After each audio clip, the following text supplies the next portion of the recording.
नमस्कार, मेरा नाम मनोज पाल है और आज हमारे साथ मौजूद है शगुन पाल।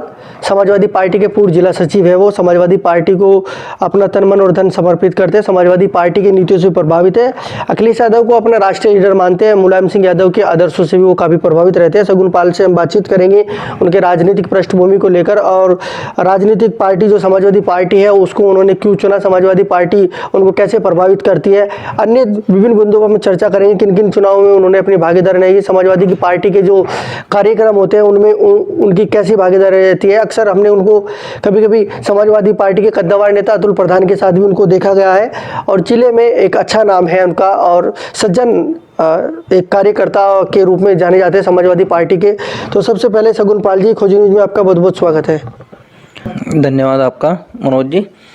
शगुन जी, मैं पहला सवाल मेरा आपसे ये रहेगा कि समाजवादी पार्टी को ही आपने क्यों चुना और कब आप समाजवादी पार्टी को आपने ज्वाइन किया था?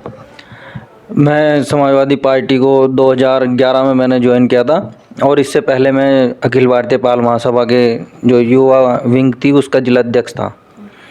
और समाजवादी पार्टी की नीतियों से और समाजवादी पार्टी की करनी और कथनी में कोई अंतर नहीं है।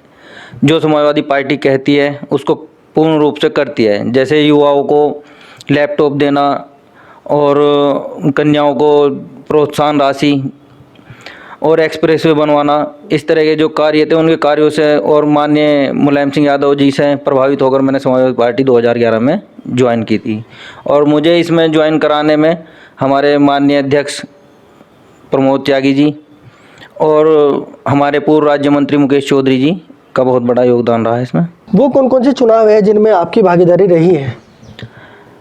सबसे पहला चुनाव जो हमने समाजवादी पार्टी में रहते हुए लड़वाया है वो माननीय मुकेश चौधरी जी को 2012 का चुनाव था, जिसमें हमने पूर्ण अपने जो समाज के गांव थे कार्यकर्ता थे हमारे समाजवादी पार्टी के, सबको जोड़ के जो है मेहनत की और उस मेहनत में हमारी मेहनत बहुत अच्छा रंग लाई। माननीय मुकेश चौधरी जी का हमें जो है घर बुला के उन्होंने हमारा धन्यवाद भी किया था कि भाई आपने खूब अच्छी मेहनत की इसमें।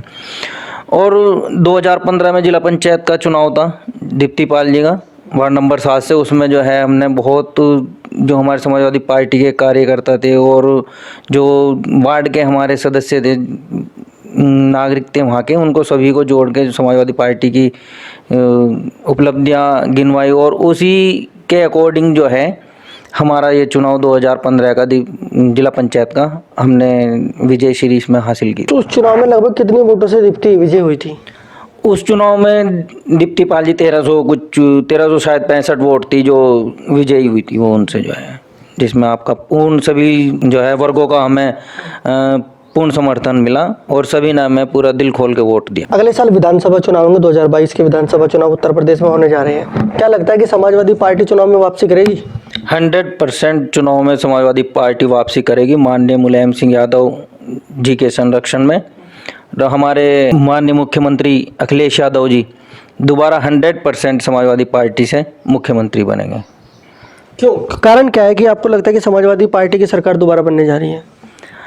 सिर्फ यही नहीं, बहुत काम किए हैं, बहुत विकास किया है। बच्चों को लैपटॉप देना, 2014 में लैपटॉप दिए और कन्या को प्रोत्साहन राशि दी कन्याओं को, और आपका एक्सप्रेसवे बनवाया जिस पे हमारी वायुसेना के जो हैं फाइटर प्लेन भी उतरे हैं। और समाजवादी पार्टी की करनी कथनी में कोई अंतर नहीं है, सबका साथ सबका विकास समाजवादी पार्टी का पहला यही नारा रहा है। और समाजवादी पार्टी का कार्यकर्ता जोश में है और 100% जो है 2022 में समाजवादी पार्टी की सरकार बनेगी। तेल के दामों में निरंतर वृद्धि हुई है, हालांकि पिछले 15 से 16 दिन से लगभग तेल के दाम एक जगह स्थिर है। अब कारण ये बताया जा रहा है कि चुनाव चल रहे हैं बंगाल में, तो इसलिए लग रहा है कि तेल के दामों में बढ़ोतरी नहीं की गई। क्या लगता है कि तेल के दामों में वृद्धि क्यों हो रही है और सरकार को इस तरफ क्यों सरकार ध्यान नहीं दे रही है इस तरफ? जब बीजेपी की गवर्नमेंट आई थी तो माननीय प्रधानमंत्री जी कहते थे सब अच्छे दिन आएंगे। अच्छे दिन पब्लिक के आम जनता के तो आए नहीं, ये सब बीजेपी वालों के अच्छे दिन आ गए हैं। और ये 14-15 दिन से शायद 17 दिन से जो है डीजल पेट्रोल के दाम नहीं बढ़ रहे हैं।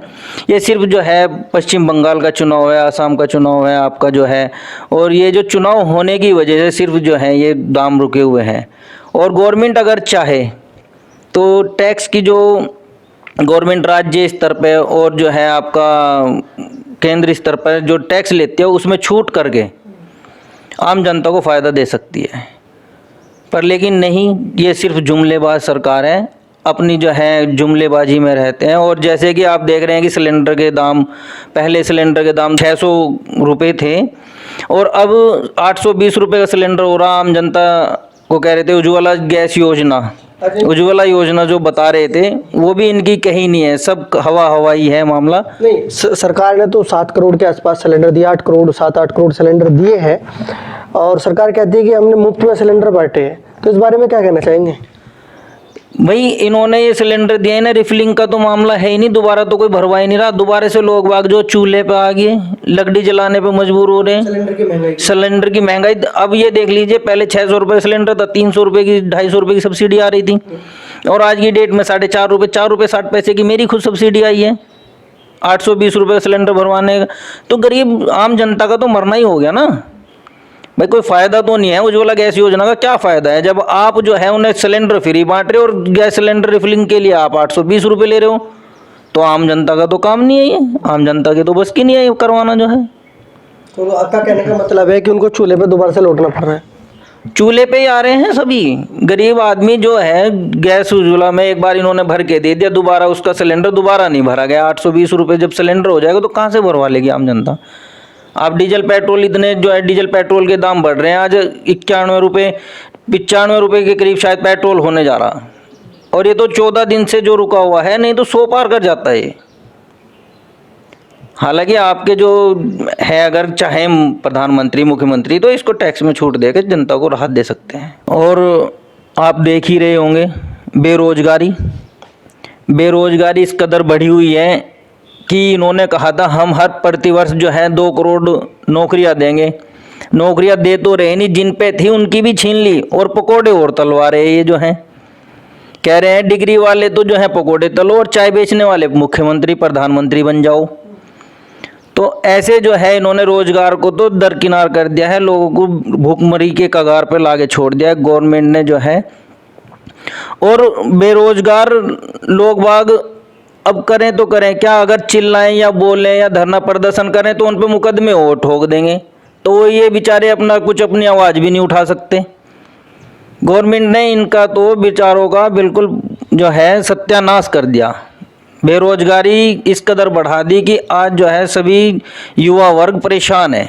अच्छा, निजीकरण को लेकर क्या कहना चाहेंगे? जैसे रेलवे का निजीकरण हो गया, कुछ निजीकरण सरकार कर रही है निजीकरण, उसको लेकर आप क्या कहना चाहेंगे? निजीकरण का मतलब क्या हो गया? निजीकरण का मतलब हो गया तानाशाही। अगर मेरे पे कोई चीज़ है, मेरी मर्जी है मैं दूं ना दूं। अब रेलवे ले लीजिए आप, रेलवे को इन्होंने निजीकरण अडानी अंबानी के हाथ में दे दिया, उसकी मर्जी है नहीं चलाता वो किराया महंगा करेगा। पहले जो है ये लगा लो आप खतौली या मेरठ के जो है 40-50 रुपये में आम आदमी जो है सफ़र करता था। खतौली का 10 रुपये थे। हाँ, मतलब लॉकडाउन से पहले आप बताएं खतौली के 10 रुपये थे, आज 30 रुपये हैं।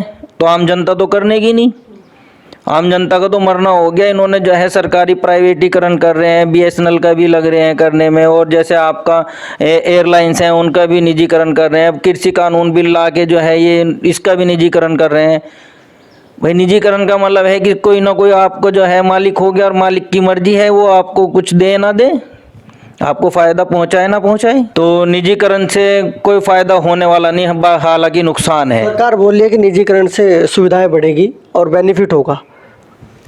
कोई सुविधा नहीं बढ़ने की, सिर्फ तानाशाही बढ़ेगी, कोई बेनिफिट नहीं होने का। आम जनता को जो 1 रुपये की चीज़ थी वो उसकी मर्जी है, आज आप अनाज ही ले लीजिए।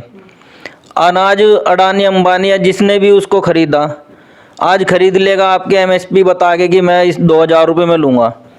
कल उसको इकट्ठा करके स्टॉक करके रख लेगा, परसों उसको जब मार्केट में उतारेगा, छोटे गरीब आदमियों को उसकी ज़रूरत होगी तो वो उसकी मर्जी है कि क्या रेट बेचे।